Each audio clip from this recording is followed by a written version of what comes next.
معزز سامعین و سامعات، رزق حلال کمانا اور رزق حرام سے بچنا اتنا ہی ضروری ہے جتنا کہ نماز، روزہ اور دیگر فرائض پر عمل پیرا ہونا۔ کتاب و سنت کے اندر رزق حلال اختیار کرنے پر اور پاکیزہ غذا کھانے پر اس لیے زور دیا گیا ہے کہ غذا کا اثر انسان کے دل و دماغ پر پڑتا ہے، اس کا اثر انسان کے جذبات پر پڑتا ہے، اس کا اثر انسان کے اعمال پر پڑتا ہے۔ اکل حلال کے نتیجے میں انسان کے اندر صبر و شکر اور استغفار کے جذبات پرورش پاتے ہیں، دل و دماغ کے اندر پاکیزہ خیالات جنم لیتے ہیں، اور اگر وہ رزق حلال کے بجائے رزق حرام ہو تو معاملہ بالکل الٹ ہو جاتا ہے اور برعکس ہو جاتا ہے۔ نور کے بجائے ظلمت و تاریکی دماغ پر چھا جاتی ہے۔ نیکی اور ہدایت قبول کرنے کی صلاحیت اور استعداد ختم ہو جاتی ہے، دل و دماغ پر منفی اثرات غالب آ جاتے ہیں اور وہ خود پر قبولیت دعا کے سارے دروازے بند کر لیتا ہے۔ اب دیکھیں نا کہ اللہ رب العزت نے قرآن مجید کے اندر ارشاد فرمایا کہ یا ایھا الناس کلوا مما فی الارض حلالا طیبا ولا تتبعوا خطوات الشیطان انہ لکم عدو مبین۔ فرمایا کہ اے لوگوں، تم اللہ کی زمین میں اس کی حلال کردہ چیزوں میں سے کھاؤ اور شیطان کے نقش قدم پر ہرگز نہ چلو، کیونکہ وہ تمہارا کھلا ہوا دشمن ہے۔ معزز سامعین، ہماری بدقسمتی یہ ہے کہ آج ہم زیادہ سے زیادہ مال کمانے کی ہوس میں اس قدر آگے بڑھ گئے ہیں کہ ہم اس بات کی ذرہ برابر بھی پرواہ نہیں کرتے کہ ہم جو مال کما کر اپنے گھر کے اندر لا رہے ہیں وہ حلال ہے یا حرام ہے، بلکہ آج تو ہم جھوٹ، فریب، دھوکہ دہی کے ذریعے مال کمانے کو کمال ہنر سمجھتے ہیں، اور ہم یہ بھول جاتے ہیں کہ اس حوالے سے اللہ اور اس کے رسول کا فرمان کتنا سخت ہے۔ آپ میرے آقا کا فرمان سنیں، آپ فرماتے ہیں کہ یطیل السفر اشعث اغبر۔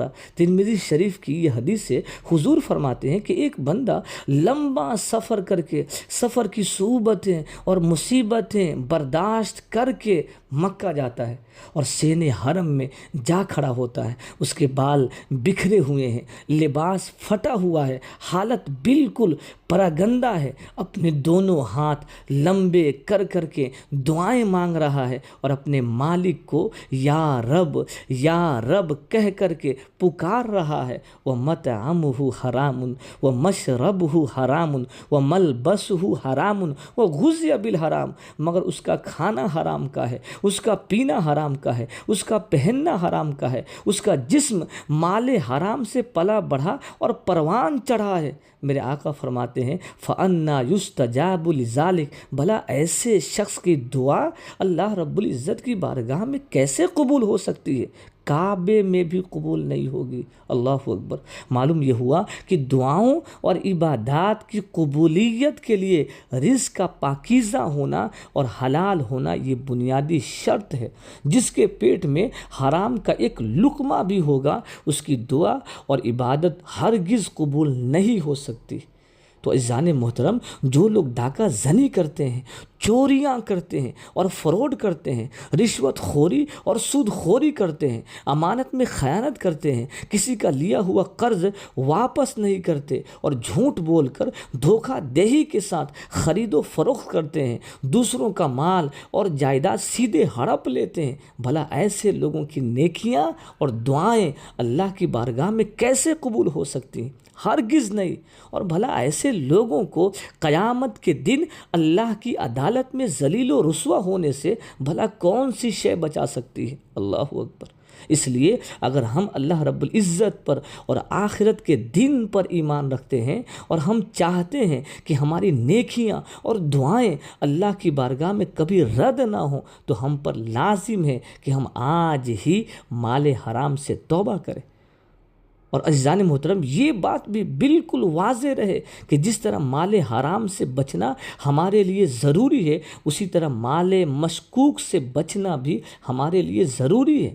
یعنی شک و شبہے میں ڈالنے والی کمائی سے بھی بچنا ضروری ہے۔ حضور نے فرمایا ہے کہ حلال بھی واضح ہے اور حرام بھی واضح ہے، اور اس حلال و حرام کے بیچ بعض شبہے میں ڈالنے والی چیزیں ہیں جن کو بہت سے لوگ نہیں جانتے کہ آیا وہ حلال ہے یا حرام ہے۔ تو جو شک و شبہ میں ڈالنے والی کمائی سے بچا، گویا اس نے اپنے دین کو اور اپنی عزت کو بچا لیا اور محفوظ کر لیا۔